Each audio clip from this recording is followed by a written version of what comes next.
আপনারা ইতিমধ্যে এই অর্ধসমাপ্ত বাড়িকে ব্যবহার করেছেন। কবে ব্যবহার করেছেন?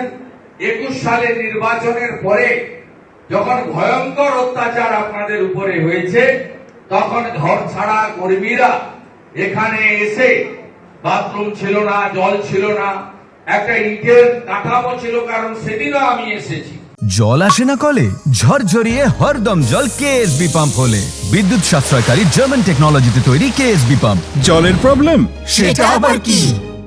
সেদিনও আমি আপনাদের কাছে দেখা করতে একবার নয়, দুবার এসেছি, 3 বার এসেছি।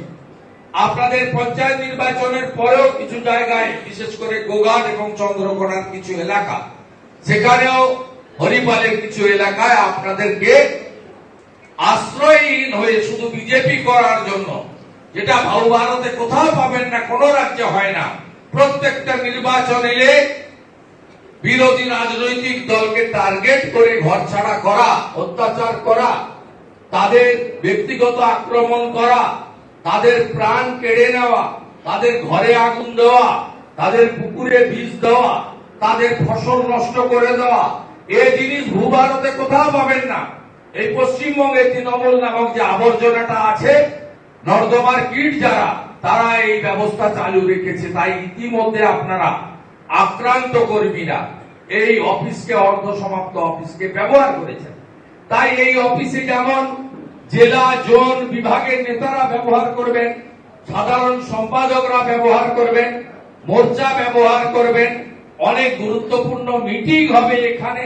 সাথে সাথে এই অফিস আমাদের কাছে একটি মন্দিরের মতো, আমরা এখানে আশ্রয় পাবো এবং ছাদের তলায় আমরা নিজেদের জীবনটাকে বাঁচিয়ে থাকতে পারবো, যা ইতিমধ্যে আমরা এখানে করেছি।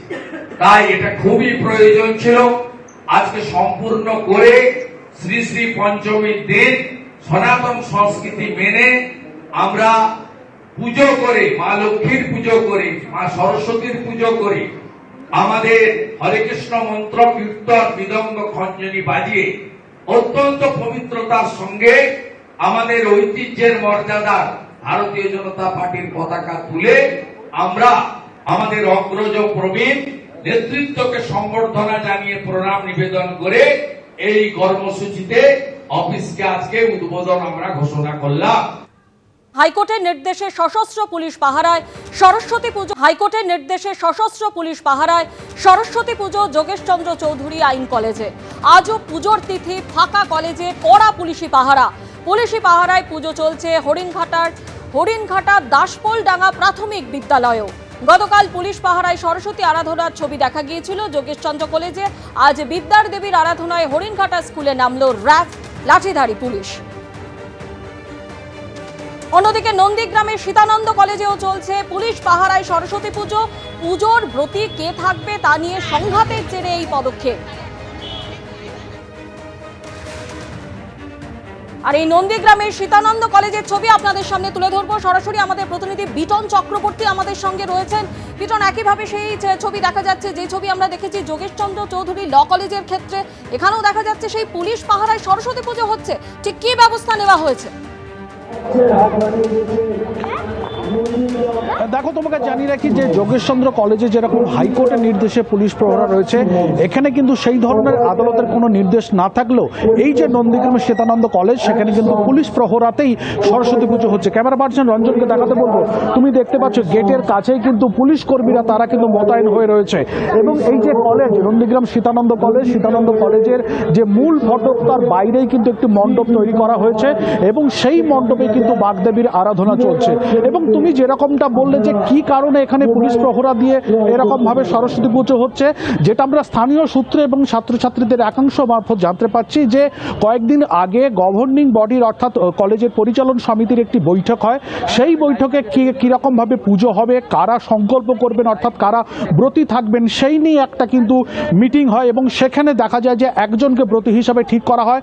পরবর্তীকালে কিন্তু তৃণমূল ছাত্র পরিষদের তরফ থেকে দাবি করা হয় যে তাদের তরফ থেকেও একজন একজনকে ব্রতী রাখতে হবে এবং সেই নিয়ে মূলত গণ্ডগোলের সূত্রপাত। এবং আজকে সকালবেলা কিন্তু পুজোর উপকরণ যে ঘরে রয়েছে সেই ঘরটি কিন্তু তালাবন্ধ অবস্থাতে ছিল, যেটা তৃণমূল ছাত্র পরিষদ অভিযোগ করছে যে সেখান থেকে জোর করে এবিভিপির সমর্থকরা তারা কিন্তু সেখান থেকে পুজোর সামগ্রী বের করে নিয়ে আসে। যদিও এবিভিপির সমর্থকরা তারা যেটা দাবি করছেন যে পুজোর সামগ্রী জোর করে আটকে রেখে তারা পুজো বন্ধ করতে চেয়েছিল। আমাদের সঙ্গে রয়েছেন ছাত্রছাত্রীদের একাংশ ছাত্রীদের সঙ্গে কথা বলে নেব। এই যে সমস্যাটা কেন তৈরি হলো এই নন্দীগ্রাম কলেজে? এই সমস্যা আমরা দেখছি গত শনিবার, গত কিছুদিন আগে, এক সপ্তাহ আগে কলেজের সেমিনার হলে একটা মিটিং হয়, সেখানে উপস্থিত ছিলেন কলেজের প্রিন্সিপাল এবং গভর্নমেন্ট বডির সভাপতি। সেখানে তাদের উপস্থিতিতে একজন ব্রতীর নাম সিদ্ধান্ত হয় এবং সিদ্ধান্ত হওয়ার পরে আমরা জানতে পারি ওই থাকবে। কিন্তু গত শনিবার তৃণমূলের কিছু দুষ্কৃতী বাহিনীগুলো তারা কলেজের যে স্যার দায়িত্ব ছিল তাকে চাপ দেয় যে আমাদের পক্ষ থেকে ব্রতী রাখতে হবে, এবং পরক্ষণে জানতে পারলাম আজকে সকালে যে ব্রতী তাদের থাকবে।